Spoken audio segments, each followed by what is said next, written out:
Hello friends, study point गया में आप लोग का स्वागत है। और हम लोग का जो सीरीज चल रहा था भारत का भूगोल के इम्पोर्टेंट प्रश्न, उसका ये अगला पार्ट रहेगा। ठीक है, और आप लोग को पार्ट 1, पार्ट 2, पार्ट 3, पार्ट 4 और पार्ट 5 और पार्ट 6 अपलोड हो चुका है। और ये आप लोग का नेक्स्ट पार्ट रहेगा, वो है 7 पार्ट। ठीक है, इसके ख़त्म होने के बाद हम आप लोग का हिस्ट्री या पॉलिटिक का सीरीज चलाएंगे। ठीक है, और ये exam ICAR plus Bihar police के लिए बहुत ही ज़्यादा इम्पोर्टेंट है। ठीक है, तो हम लोग अपने प्रश्न की ओर बढ़ते हैं। चलिए फटाफट क्वेश्चन को सॉल्व करने की हम लोग कोशिश करते हैं। ठीक है, 2011 की जनगणना के अनुसार जनसंख्या की दृष्टि से भारत का सबसे बड़ा राज्य कौन सा है? यानी कि जनसंख्या की दृष्टि से बिहार का पहला जिला कौन सा है? तो ये है उत्तर प्रदेश है। आवास और शहरी उन्मूलन मंत्रालय द्वारा हाल ही में जारी किए आंकड़ों के अनुसार गंदी बस्तियों का सबसे अधिक संख्या किस राज्य में? कौन से राज्य में सबसे ज़्यादा गंदी बस्तियाँ हैं, यानी कि साफ सुथरा नहीं है वहाँ पे? तो आंध्र प्रदेश है। ठीक है, भारत में सबसे अधिक साक्षर संघ कौन सा है? तो ये लक्षद्वीप है ना, जो सबसे वहाँ पे शिक्षित लोग हैं। भारत में जनसंख्या वृद्धि दर अधिक है क्योंकि यहाँ मृत्यु दर कम और जन्म दर अधिक हुई है, इसीलिए यहाँ अधिक है। 2011 की जनगणना के अनुसार जनगणना के अंतिम परिणामों के अनुसार भारत में बल लिंगानुपात कितना है? 914 है बल लिंगानुपात। जुलाई 2011 में घोषित जनगणना के आंकड़ों के अनुसार अभी तक गांव में रहने वाले भारतीयों की संख्या 70% अभी भी लोग हमारे गांव में ही रहते हैं भारत के। 2011 की जनगणना के अनुसार भारत के किस राज्य में जनसंख्या सबसे कम है? तो सिक्किम में सबसे कम, मतलब कि वहाँ पे लोग रहते हैं, आदमी वहाँ पे कम रहते हैं। वर्ष 2011 की जनगणना के अनुसार कौन सा संघ राज्य क्षेत्र बल लिंग अनुपात के निचले स्थान पर है? तो चंडीगढ़ निचले स्थान पर है। कुकी जाति किस राज्य से संबंधित है? कुकी है जो जनजाति है, उसका नाम मणिपुर से संबंधित है। खासी और गारो जयंतियाँ मुख्यतः कहाँ पाई जाती है? ये मुख्यतः मेघालय में पाई जाती है, क्योंकि मेघालय में ये 2 पहाड़ी भी हैं और ये मतलब कि जाति भी है, एक जनजाति भी यहाँ पे है।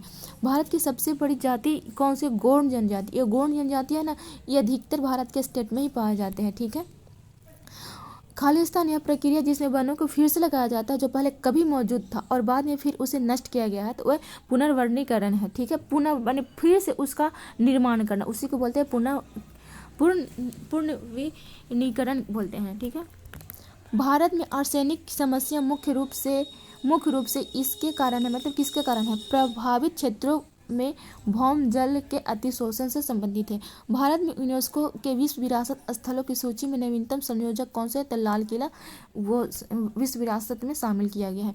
यूनेस्को की वैश्विक विरासत की सूची में कुछ दिन पहले भारत के किस स्मारक को शामिल किया गया? तो जयपुर को जो स्थित जंतर मंतर है उसको विश्व विरासत में शामिल किया गया है। ठीक है, भारत ने अंतर्राष्ट्रीय सुनामी चेतावनी प्रणाली को कब अपनाया? 2006 में अपनाया। ठीक है, भारत को उपग्रह प्रमोचन केंद्र कहाँ स्थित है? तो श्रीहरिकोटा में ये केंद्र स्थित, जहाँ से सब लॉन्च किया जाता है ना, सैटेलाइट वगैरह वो सब। भाभा परमाणु अनुसंधान केंद्र स्थित है, मुंबई में स्थित है।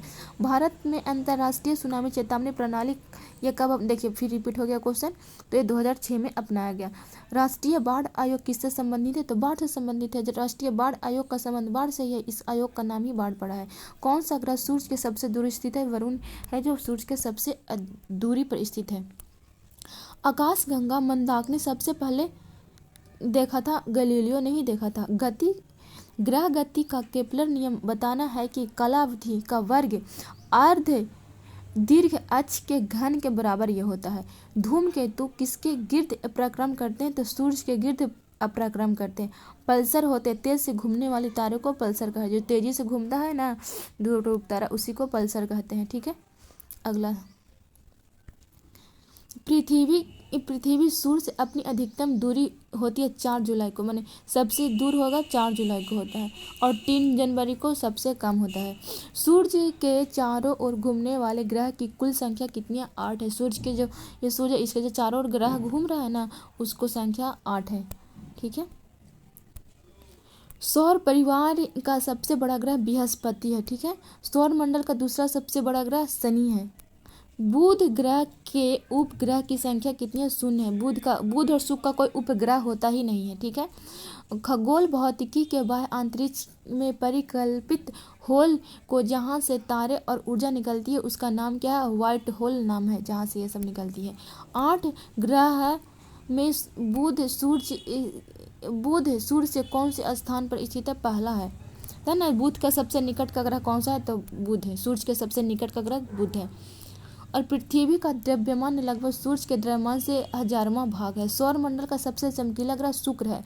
इसके भोर को तारा भी कहा जाता है। सूर्य की भगिनी, पृथ्वी की भगिनी वगैरह सब इसी को कहा जाता है। भोर का, सांझ का तरह शुक्र को ही बोला जाता है। किस ग्रह को बौना ग्रह कहा जाता है? प्लूटो को बौना ग्रह कहा जाता है। सूर्य या चंद्र ग्रहण पृथ्वी की छाया कितने भागों पर विभाजित है? 2 भागों पर विभाजित हो जाती है। सूर्य के बाद पृथ्वी के सबसे नजदीक का तारा प्रॉक्सिमा सेंचुरी है। सूर्य का पृष्ठीय तापमान का आंका गया 6000 डिग्री सेंटीग्रेड। सूर्य की ऊर्जा का स्रोत किस प्रक्रिया में निहित है? तनाव के संलय में निहित है। पृथ्वी कितनी पुरानी है? इसका निर्धारण किस प्रकार किया जाता है? रेडियोमेट्रिक काल निर्धारण द्वारा किया जाता है। मंगल की परिक्रमा में जाने वाला प्रथम एशियाई देश का नाम बताइए। ये भारत है, ठीक है।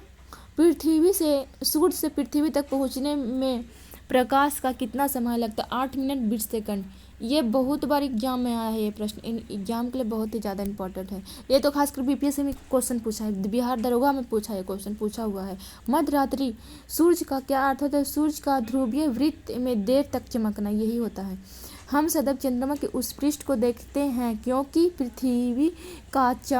पृथ्वी का चक्कर लगाने और अपनी धुरी पर घूमने का समान समय ही होता है, ठीक है। दोनों का जो घूमने का होता है ना, दोनों ही अपने एक ही मतलब गति से घूमती है।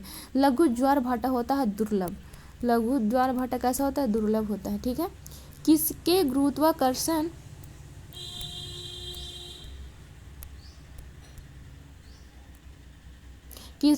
गुरुत्वाकर्षण के कारण ज्वार भाटा आता है? तो पृथ्वी पर सूर्य और चंद्रमा के गुरुत्वाकर्षण बल से ज्वार भाटा आता है। अपने अक्ष पर पृथ्वी एक चक्कर कितने समय में पूरा करता है?